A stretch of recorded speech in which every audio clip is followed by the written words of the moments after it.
rata kanan. Nah, yang rata itu adalah sebelah kanannya, sedangkan yang kiri tidak. Sedangkan kalau yang tadi ini center, maka teksnya berpusat di tengah. Kiri kanan tidak rata. Ya. Nah, ini adalah mengenai alignment. Nah, kemudian di sini ada yang kalau kita perhatikan di sini ya, pada contoh file ini ya. Pada contoh file ini, nah kalau kita perhatikan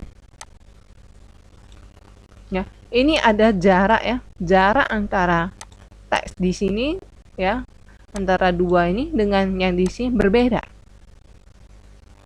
Ya. Nah, itu apa settingannya? Settingannya itu adalah di sini. Ya, line spacing. Ya, kalau kita perhatikan di sini untuk yang bagian ini ya, line spacingnya adalah settingannya ini. Ya, sedangkan yang di sini kita cek ya, lihat ya di paragraf ya, line spacing option. Nah, ini jadi berbeda, maka dari segi tampilan pun kita nampak ya, jarak yang di sini lebih lebar dibanding yang di sini. Nah, gimana? Apanya yang berubah yang di sini? Ya, line spacing optionnya. Oke. Nah, ya, penambahannya ya. Nah, jadi di sini ya fokusnya lebih ke memanfaatkan ya, mengelola dokumennya sehingga lebih mudah dibaca ya, lebih mudah dibaca dan rapi. Dengan memanfaatkan settingan yang ya, settingan fontnya, settingan paragrafnya. Ya, jadi untuk ini pastinya untuk melakukan percobaan atau menguji ya fungsi dari setiap jenis tulisannya, ukurannya ya, apakah settingan type-nya itu kasih tebal, kasih miring, atau kasih garis bawah ya, dimana garis bawahnya masih ada juga pilihannya.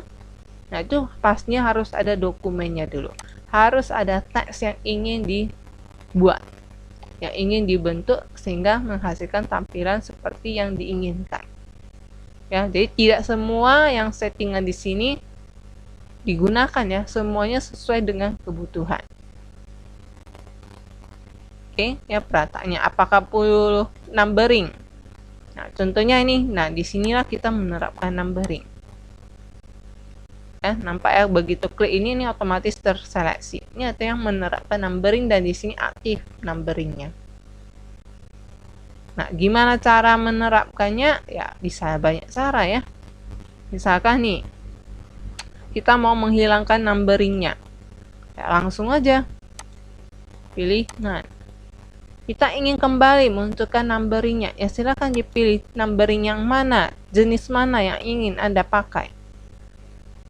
Silakan dipilih sesuai dengan kebutuhan.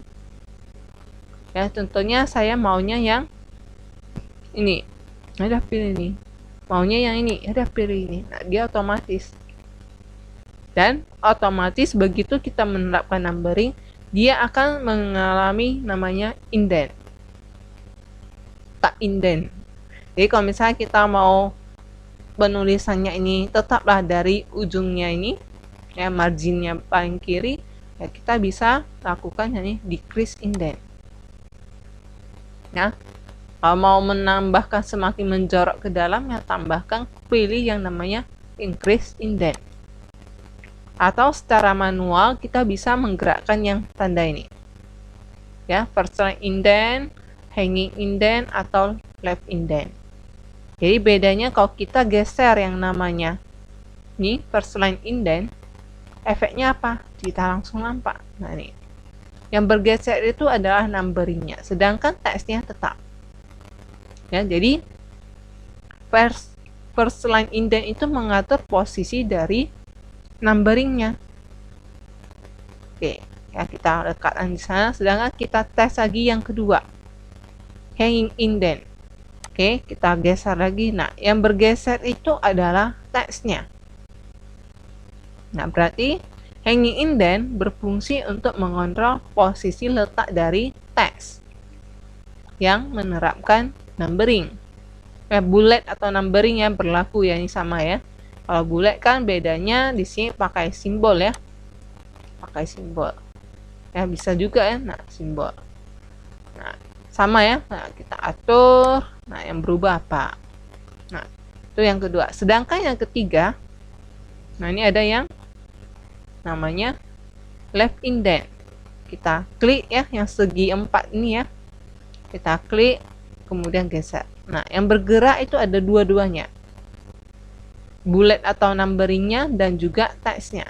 Jadi dari sini nampak ya apa fungsi dari ketiga ini, first indent, hanging indent, dan left indent. Jadi kalau selain menggunakan decrease increase di sini, bisa juga manual setting di sini ya.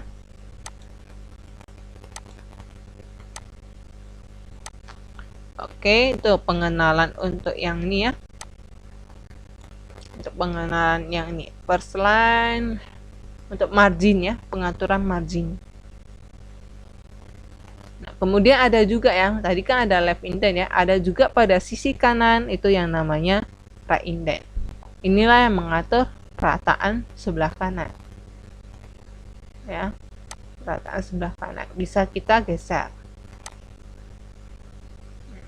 ya, nampak ya efeknya ya.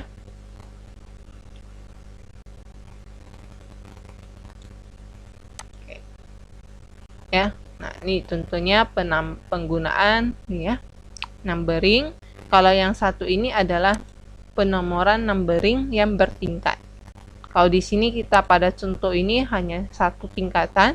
Kalau yang ini kita manfaatkan jika ini ya, seperti ini ya, makin ke dalam makin banyak anak-anak cabangnya ya. Nah, ini contohnya. Oke, nah itu penjelasan sekilas ya mengenai numbering ya, kemudian indent. Nah, kemudian yang paling umum digunakan lagi pada saat kita mengolah dokumen itu adalah pada saat proses mau apa ya, mau cetak ya. Pada saat mau mencetak, nah kita mau menentukan ukuran kertasnya ya. Kalau tadi default kita new langsung apa ya, langsung new, nggak diatur ya. Tapi kalau pada saat kita mau cetak ya, kita bisa mengatur yang namanya apa ya, ukuran kertas ya. Jadi di sini bisa dipilih. Kalau di sini ini yang kita gunakan sekarang adalah yang kertas A4. Jika kita mau mencetak pakai kertas lain, ya kita bisa pilih yang mana biar sesuai ya. Jadi ukurannya berbeda-beda di sini. Kalau misalnya letter, pilih letter. Nah, maka secara otomatis inilah hasilnya ya. Kemudian bisa diatur lagi ya. Nah, ini pengaturan yang ada pada Word.